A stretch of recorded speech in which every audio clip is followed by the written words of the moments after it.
Bangladesh export import company limited তথা Beximco limited জানিয়েছে তাদের সব উৎপাদন ইউনিট চালু রয়েছে এবং কোনো শ্রমিক ছাঁটাই করা হয়নি। ছাঁটাই সম্পর্কিত একটি সংবাদ প্রতিবেদন নিয়ে ঢাকা স্টক এক্সচেঞ্জ ওয়েবসাইটে একটি বিবৃতি প্রকাশ করে। বিবৃতিতে জানানো হয়, Bangladesh export import company limited চালু রয়েছে এবং এর কোনো ইউনিট বন্ধ হয়নি।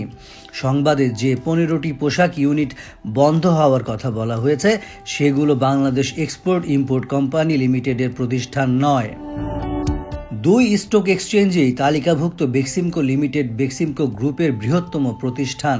এটি textile, PPE, ceramic, ICT, real estate, সামুদ্রিক খাদ্য এবং পণ্য ব্যবসা সহ বিভিন্ন খাতে ব্যবসায়িক কার্যক্রম পরিচালনা করে।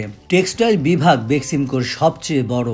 কোম্পানিটির ওয়েবসাইট অনুসারে এটি আভ্যন্তরীণ এবং রপ্তানি বাজারের জন্য পুরুষ, নারী ও শিশুদের সুতি ও পলিস্টার পোশাক তৈরির একটি সম্পূর্ণ সমন্বিত প্রস্তুতকারক।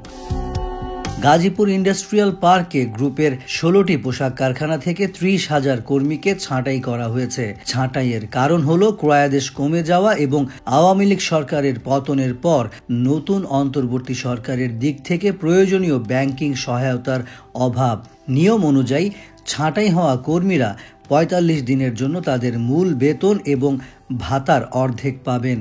উল্লেখ্য, ছাঁটাই হওয়া কর্মীরা গ্রুপের গাজীপুর শিল্প মার্কেটের মোট কর্মীর 75%। এর ফলে বর্তমানে বেক্সিমকো লিমিটেডের টেক্সটাইল এবং পিপিই বিভাগে 10,000 কর্মী কর্মরত আছেন।